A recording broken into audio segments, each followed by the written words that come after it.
Hey guys, welcome back, it's Ripe again. In today's video, my dumb neighbor decides to celebrate her kid's birthday party on my private property. She trespasses to have an illegal pool party in my house and then calls the cops on me when I tried to kick her out. Here is what happened. Let's dive right into the story. The title story starts like this. My neighbor is a woman that seems to have zero boundaries for personal space when it comes to property. I have caught her planting flowers on my side of the property, and I know that it was not by mistake. She lets her kids run across the property line and onto my side when they play. I can hear the comments already asking me why I don't just tell her that I don't want her to do this, and well, hypothetical commenter, I have several times. The thing is that she doesn't seem to think any of it is a problem and goes on what I can only describe as a crazy hippie rant. She talks about other countries and communities sharing their space and how it is good for the neighborhood morale, and that I should feel honored instead of offended about it. I keep telling her that if she doesn't stop, I'm gonna call the police on her one day for trespassing. The reason I never have before is her actions were so mild it never seemed warranted. Plus, I had a lot of other stuff on my plate that were more important. My mom had been sick for quite a while and was in the hospital. I got a call from the doctor telling me that I should really come in that day because she was getting worse and it might be my last chance. I'm also the only family anywhere close to her, so I went there to see my mother for what ended up being the last time. She was weak and things were very quiet and somber. By the time I went home, I was depressed and wanted to just be left alone with my emotions. My mother was a woman that raised me and my siblings by herself, and I always kind of saw her as invincible until she got sick. I wanted to sit in the quiet and just work through these hard emotions, but instead when I pulled into my house, I saw the worst sight imaginable in that moment. Kids in bathing suits running around my front yard playing. Garbage everywhere, and when they saw me, they just ran into my backyard. I knew damn well that they were going to the pool in my backyard, and I knew exactly who was responsible for this. In the back, I saw about 20 kids in and around the pool having a party, making a huge mess and being extremely loud. It only took one glance around before I spotted my neighbor standing there and smiling. I'm usually calm and collected, but after the day I had and coming home to seeing this, I was just seeing red. And my emotions were shot. I came at her screaming, "Me, what the hell do you think you're doing? I told you to stay off my property a million times before. And now here you are with 24 kids. Neighbor, don't yell, you would scare them. It's my kid's birthday and he wanted a pool party. We don't have a pool, so it was obvious that we were gonna have to use yours. I figured that you would not be home until later anyway. Me, stay off my property does not mean bring a bunch of kids and make a huge mess. I don't care if it's for his birthday, because he is not my kid. I want all of you and the entire mess gone now. Neighbor, we cannot leave yet. We still have to open presents and have cake. Me, I'm going inside, and when I come back out in 5 minutes, I expect an empty and clean backyard. I did not really expect it to be fully clean in only 5 minutes, but I figured she would at least be gone with the kids and most of the stuff. Instead though, no effort was made, and it was like I didn't even tell her to leave. I was done with her crap and was about to go outside to yell at her some more. Instead, the police showed up because, as it turned out, my neighbor called them claiming that I was the intruder in my own damn house. When the police showed up into the backyard, all of the kids sprinted away onto the property they should have been on the entire time. They were young but old enough to know that what they were doing was wrong. They assumed the police were there for them and got scared. I started talking to the police and showing them my license, that this was my property and she was the actual intruder. Me, I just got back from watching my mother dying in the hospital to see her trashing the place. Neighbor, well, I had permission to use the property for the day. He is the actual intruder when you think about it. Me, I never said you could throw a party or even step foot on my property. Plus, you did not even put any safety measures in place. They are running around the pool edge and you are not wearing anything appropriate if you need to jump in and help one of them. The police get me away from her because they could see how steamed up I am getting again. They told me that it's fine because they don't believe her story, especially because 20 kids running away like they were doing something wrong was a big tip-off right away. The other police are telling my neighbor that just because I have a pool doesn't mean I'm under any legal obligation to share and let her use it for a party. She would have needed permission, which she clearly didn't have because of how shocked and angry I was to find her there. I get asked if I want to press charges against her for trespassing, and of course I do. The only issue is they cannot arrest her right away, because that would mean leaving 20-odd kids unattended. Instead, they need to keep my neighbor by the car and have her call all of the parents to come and pick up their kids. She is being vague on the phone to probably save her own embarrassment, but it doesn't matter in the end. The parents come and see her, clearly in the middle of getting arrested, and are quick to get their kid out of there. Some stick around to see the end of the show, which I can tell really makes her embarrassed. Once all the kids are safely with their parents, one agreed to watch the neighbor's kid until his dad comes home from work. They handcuffed my neighbor and put her in the back of a car. A few of the other parents talked to me and were really nice and even tried to apologize about the entire thing. They had no idea, and I told them it wasn't any of their fault. Still, since their kids helped make the mess, they were going to help clean it up so I would not have to worry. I thanked them and was finally able to go into my house and calm down after the extremely stressful day. A trespassing charge was not gonna put my neighbor in jail, but they must have warned her or something. Ever since that day, she has not stepped a single foot on my side of the property. Neither has her kid. I never blamed him, by the way, because I knew he was just following mom's lead. A couple nights later, I got the call that my mom passed, and I was just grateful that she was not in any pain and that I could grieve without worry of my neighbor. And here, Ripe Stars, I am so sorry for OP, may his mom rest in peace. And also, of course, I hope for OP that Karen won't harass him any longer in the future. Anyway, the next one is titled Restraining Order Against Neighbor. Our neighbors were having another one of their super crazy pool parties, and it was driving everyone in the neighborhood crazy. The police could not do much because we would make a noise complaint and the police would show up to give them a warning.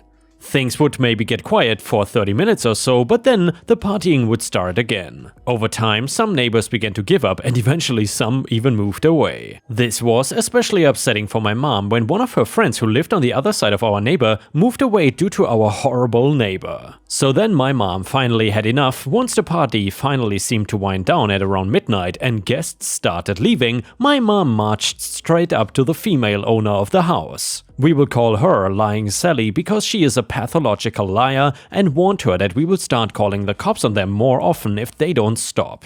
Of course, Lying Sally and her party guests laugh and start taunting my mom, which led to an ugly screaming match. Luckily, I had the common sense to record all of this, just in case, and thank God I did. At some point during the fight, Lying Sally screams at my mom, "I'm gonna beat the crap out of you." One of our neighbors called the police, which I don't blame him for doing so. I was getting worried for my mom since Lying Sally kept threatening to F her up. The cops came and everything got peacefully resolved. It was not until the next morning that I reviewed the video and remembered that you can file a restraining order against somebody for threat of assault. Now, here's the thing, I knew that filing a restraining order against someone can cause that person to maybe lose their job or make it very difficult for him to find a future job. I knew from the sticker on the back of her car that she works in a daycare. If I were a nicer person, I could have let it go. Too bad though that I am petty, so we filed the restraining order, took my neighbor to court, and after showing the judge the video, he was immediately on our side. Especially after she had initially tried to lie and claim that she never once threatened my mom. She didn't know that I had video proof. The judge granted us the restraining order and we were jumping for joy. Meanwhile, Lying Sally would not stop crying and pleading with the judge to rethink his verdict. The real kicker? I made an anonymous call with a friend's phone to the daycare center where she worked and let her boss know everything. A few days later, I noticed that she had removed the sticker on the back of her car, and I'm pretty sure she was fired because she started staying at home almost 24/7. Her car almost never left the driveway, and also, the best part, the crazy loud parties finally stopped. It's been radio silent for a whole month, and you can bet that during Christmas our closest neighbors dropped off a lot of cookie tins and chocolates as thanks. By the way, somebody asked how the judge was able to see the video when phones are not allowed on in the courtroom. This is true, and I'll explain. So, we were told that our phones should be turned off completely, but once the hearing started and Lying Sally straight up lied to the judge saying that she never threatened my mom, I told the judge that I have video proof. So the judge allowed me to show the video on this Elmo projector thing, and the whole courtroom got to watch the video. That was the nail in the coffin for Lying Sally. Also in the comments I mentioned I have video proof of her kissing someone who is not her husband. There are several reasons why I have not exposed her to her husband as a cheater yet. I'm not sure if she and her husband are in an open relationship. They are both crazy enough to where it would be a possibility. They have kids. I'm a child whose parents almost went through a divorce, and I know how horrible that can be. I'm hoping that Lying Sally takes this as a sign to turn a new leaf, because she also saw that video during the court proceedings. So therefore, she knows that I have proof of her infidelity, which is probably another reason why their house has stopped the excessive partying. I also kind of hate the husband. He's always been extremely rude, which is explained in the backstory I left a link for near the top of this post. So this is my petty revenge against him. I'm holding on to the video as blackmail just in case the partying does start up again. And the next one is titled Flight Karen. This malicious compliance belongs to my beautiful wife, but since it is from many decades ago, from a time before we knew each other, we will call her Classy Flight Attendant here. So first the usual disclaimers, which we won't read. The setup is the following. At the time of this event, Classy Flight Attendant is one of the top tier flight attendants for her country's national airline. Strictly speaking, any of their flights that don't involve ports in the USA or its territories are not required to follow all FAA rules. However, whenever they fly to ports regulated by the FAA, they are expected to follow those rules to the T.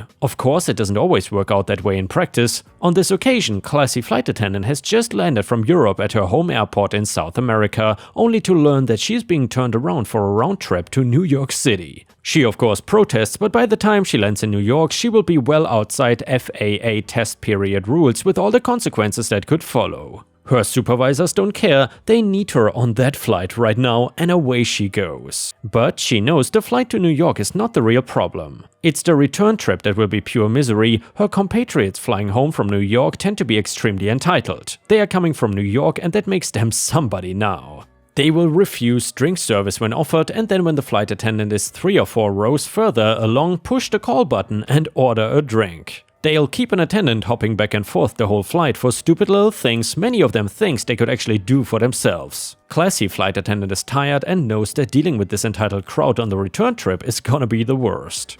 As they get into New York, she is told to go check out an in-flight movie for the return trip. The suggestion is made to make it interesting enough to keep the passengers too busy to order the flight crew around that much, so cue the malicious compliance. As she looks over the options and finds the perfect movie, it will keep the passengers riveted to their seats. Frankly, given the nature of the film, she's not even sure why it exists in the cartridge format used on planes at this time. Perhaps because the format is also used on some yachts and cruise ships. Anyway, she orders it. Once on board, she keeps it secret. She knows that once she pops it in and it starts to play, the system in use at that time cannot be stopped. But any time before that, she could be thwarted. So mid-flight, as the plane is well out over the ocean on its way south, she pops it in. It's Airport 77. For those who don't know, this film is about an airplane crashing into the ocean and passengers and crew trying to escape with their lives from 100 feet underwater. The results are immediate and absolute. While there are many white knuckles, no one seems inclined to press their call buttons.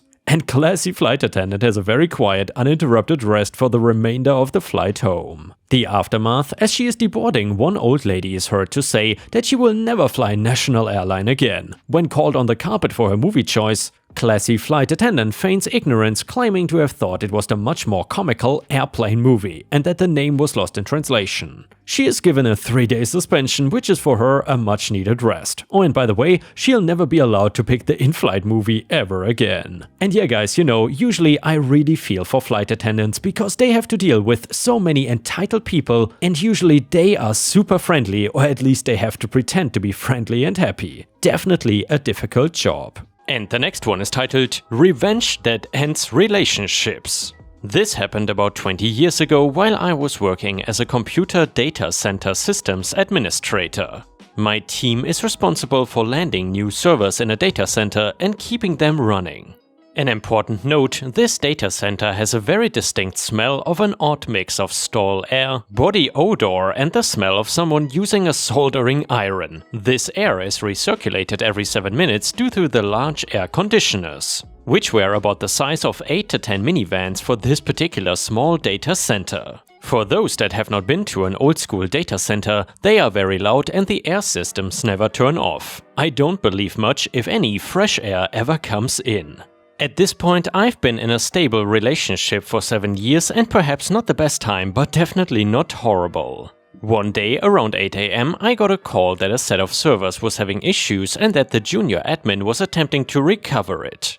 His fixes made things worse and took the entire array offline. I get into the data center 30 minutes later because I was at home. Due to the critical nature of the system, it became all hands on deck. About 8 hours later, the entire array of servers was rebuilt and I head home, mentally exhausted. The other half greets me at home and I tell him my day was hell and that I was stuck in the data center all day fixing systems. He quickly mentions that he could detect a weird smell on me but doesn't know what. I remind him what the data center smelled like and he calmed down. We have dinner and chill in front of the TV. He then asks why I smell like I've been with someone and asks if I slept with someone on my lunch break. I looked at him and said something to the effect of, "Are you kidding me right now?" He proceeds to escalate this to a full-on fight while I am mentally exhausted and it never ends. The next day after work I get home, he greets me with a big smile. I'm expecting a big apology, dinner, flowers, etc. but instead he tells me that he got revenge on me as he slept with someone else that day. I am completely and totally shocked and confused. I had never suspected he would ever do such a thing. I could not even do such a thing myself. The next day after he left for work, I called my manager, who is 100% awesome, and told her I'll be taking an emergency mental day, and she did not ask a single question and only said, "Let me know if you need anything." Seeing as he mostly or kind of lived in my house and he still had a place of his own 20 minutes away, I began packing up his stuff into a few trash bags and left them on the front porch. Heavy objects in bags don't hold well and whatever, afterwards bought and replaced all the locks for the house, the old ones were showing their age anyways. He never stayed another night in this house. The double revenge? It's the best revenge of all. 9 years after this, I met the man of my dreams and we have been together for 11 years, married for 6 of them. He is amazing, handsome and sexy as hell. There is so much mutual respect and caring for each other, it is ridiculous. We give each other little mini surprises and gifts even mid-week. We leave little love post-it notes to each other, been all over the world together and just enjoy life so much. It's been so amazing that I didn't know life could be this good until I met him. Looking back, I'm sure he already either messed around with someone or many, or at least knew of someone. I don't know how else you could find someone so quickly to meet up on your lunchtime on such short notice. We ran into my ex about 7 years ago, he was single and seemed lonely. And the next one is titled, When a Smart Person Gets Revenge. I worked as a mechanical design engineer for a small family-owned company that manufactured beverage dispensing equipment. The owner of this business, let's call him Bill, was an arrogant man that ruled with an iron fist. He insisted on being involved in every stage of the new product development cycle, from ideation to alpha and beta testing. At the time, I was designing a machine that would upgrade current output by 200%. Think a soda fountain with 2 times the speed. This machine was going to be the big boss Bill's cash cow for the next fiscal year, so naturally he was very interested in it. He was projecting several $1,000,000 in sales. It was in the initial build stage, bunch of pumps, wires and motors held together by unfinished steel brackets and zip ties, far from the final release look. He would often show up to my workstation with no PPE, asking questions like, "Is this done yet? Did you fix the hydraulic system leaks? Why did you choose the most expensive valve for this design?" For those that don't know, being an engineer today is not like how it was in the 30s and 40s. Many think we are like Howard Hughes, going to fancy parties and inventing cool gadgets and swimming in dollars. However, it is far from that. We get a PC and an assembly station to build our prototypes, getting our hands dirty like the rest of them. All the while making just a little bit more than the average college graduate. We need our space to ourselves to do our job. Having someone mess with your tools and projects hinders our work and creates obstacles in the progress. If this someone happens to be the nosy owner of the company, your job gets 10 times more stressful. Big Boss Bill would come look at my unfinished project every Friday while I was away at lunch and play with wires, move tubes, abort test runs and critique every aspect of it. He would send feedback through my boss telling him the components I selected were too expensive and that the soda mix was too watery. The alpha prototype was more than a year away, and he was complaining that things were not done yet. That's like telling the baker the cake tastes funny after tasting the uncooked dough. Bill was unbelievable. The last straw was when Bill inadvertently reprogrammed the dispensing settings while my prototype was on a 72-hour simulation test run. I talked to my boss, 3 levels below Big Bill, to please tell him to stop interfering with my work, but everyone knew it was Bill's company and he owned everything in it. His dad left him in charge and he could do as he pleased with everyone's work. I had enough of Bill playing with my work and delaying it. One Friday, I decided to set up my machine a little differently. Knowing he was going to fiddle around, I punched up the juice in the pressure regulator, loaded a sour mix of coffee and soda in the cartridge, and reprogrammed the user interface with a big shiny button that read "Slow Serve 12 ounces."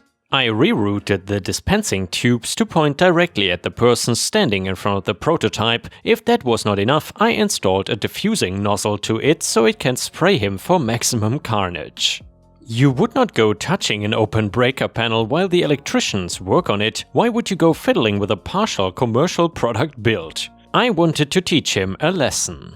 It was covered with cowl, so it was not so obvious. I took that Friday off because I did not want to stick around for the imminent crap storm. And yes, a crap show it was. I get a call about 12:23 from work asking if I can come in. My co-workers told me that Bill, who is normally soft-spoken and observant, was covered in Pepsi and was cussing like a sailor. From the description of the lab tech who witnessed the madness, he said the whole lab was covered in black syrupy stuff and smelled like burned motors. Bill pressed the "Slow Serve 12 ounces immediately" button and was peppered from head to toe in the stuff. But it gets worse. He was not alone. He had a tour of 3 potential buyers for this machine next to him who also got spunked. I set the output pressure so high that the dispensing nozzle became unhinged and violently spun around, causing a lot of damage to the lab and its inhabitants. I did not want this to happen. My pettiness went too far. And no, I was not fired, but I was assigned a lengthy project to improve workplace safety and procedures. The man had the nerve to say I needed to take extra precautions to prevent unsafe builds from being operated by unauthorized persons. And with this, we have reached the end of the video. However, if you cannot get enough of my content, please check out my endless playlist, where you can find thousands of hours of content. In addition, please don't forget to subscribe to my channel to not miss any of my daily uploads. Thank you so much in advance, and I hope to see you again tomorrow.